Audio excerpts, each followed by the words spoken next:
Bonjour à tous, bienvenue au Centre Yoga, ici c'est Thomas. Avant de commencer cette petite vidéo, n'hésitez pas à liker ma page Facebook, ma page Insta, ma chaîne YouTube. Cela permet de soutenir mon travail par rapport au yoga. Merci à vous.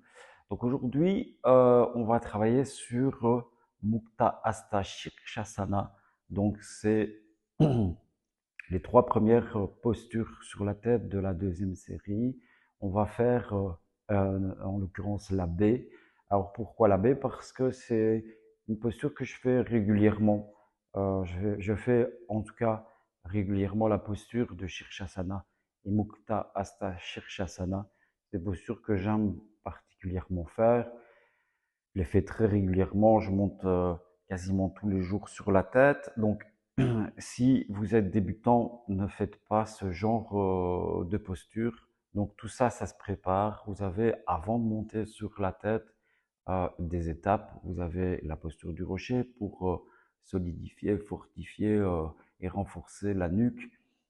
Vous avez la posture du dauphin.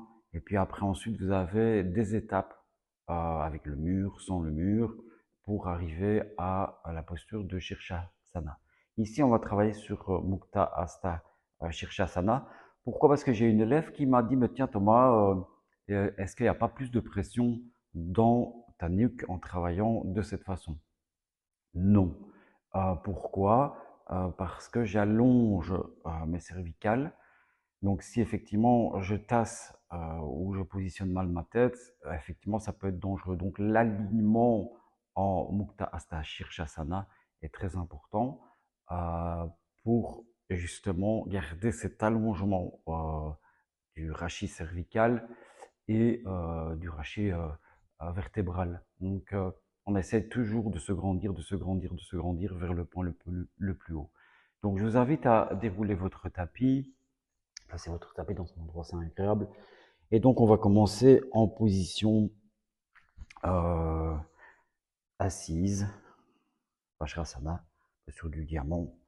Et donc, on est en assise sur les talons. On vient positionner les coudes comme le Shirshasana. Vous voyez, je viens positionner mes coudes contre mes genoux. Et puis ensuite, je viens positionner les paumes.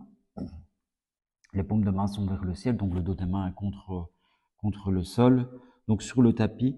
Et puis ensuite, je retourne mes orteils, je viens déposer ma tête à plat. Vous voyez, donc je repositionne mes mains si c'est nécessaire. Mes bras sont tendus. J'espère que le micro, ça va. Et puis ensuite, on essaie de venir positionner son point vertical le plus haut. Je positionne l'engagement dans mes mains, je positionne l'engagement dans mes jambes, ma tête est dans l'axe, je me grandis, je pointe et surtout, je respire.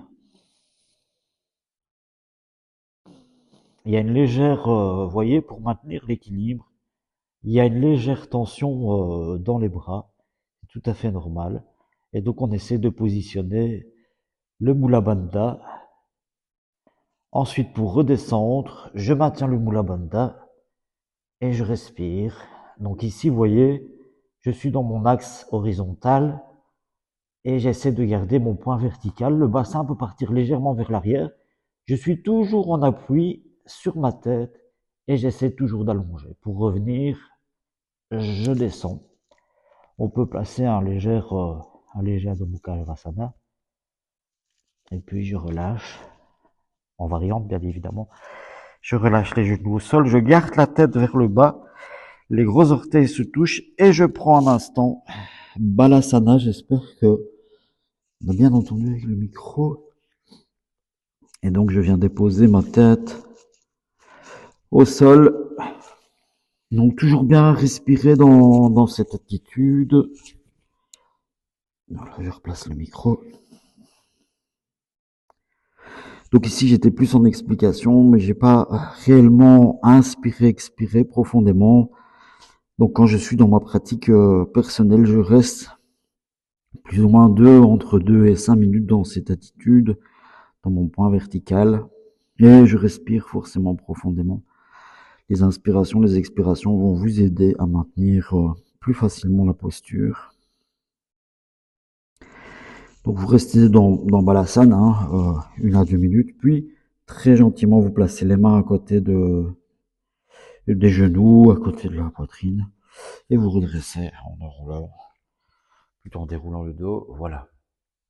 Donc, posture très très très puissante. Donc si vous avez des points de douleur au niveau des cervicales, si vous avez de l'arthrose au niveau des cervicales, évitez de faire cette posture. Maintenant, si vous travaillez régulièrement la posture du rocher, la posture du dauphin, la posture de Shirshasana, ensuite vous pouvez aller explorer cette posture. En règle générale, si on est à l'aise sur les postures sur la tête, on peut le faire seul. Si on a besoin d'aide, on va utiliser un mur. Si vous êtes à deux, ben, aidez-vous pour que ce soit plus facile pour vaincre ces peurs, hein. En tout cas, dans la série 2 de l'Ashtanga, vous avez ben, les 7 postures sur la tête. Moi-même, j'ai 2 ou 3 postures, je pense, sur la tête qui me font peur et j'ai besoin du mur. Donc à ce moment-là, ben, je vais avec mon tapis vers le mur et j'utilise le mur. Voilà, merci beaucoup de m'avoir écouté. N'hésitez pas à soutenir mon travail en likant, ben, comme au début de la vidéo, je vous l'ai proposé, à liker ma page Facebook, ma page Insta et ma chaîne YouTube. Je vous dis à tout bientôt et je vous souhaite de passer une belle journée. Namasté.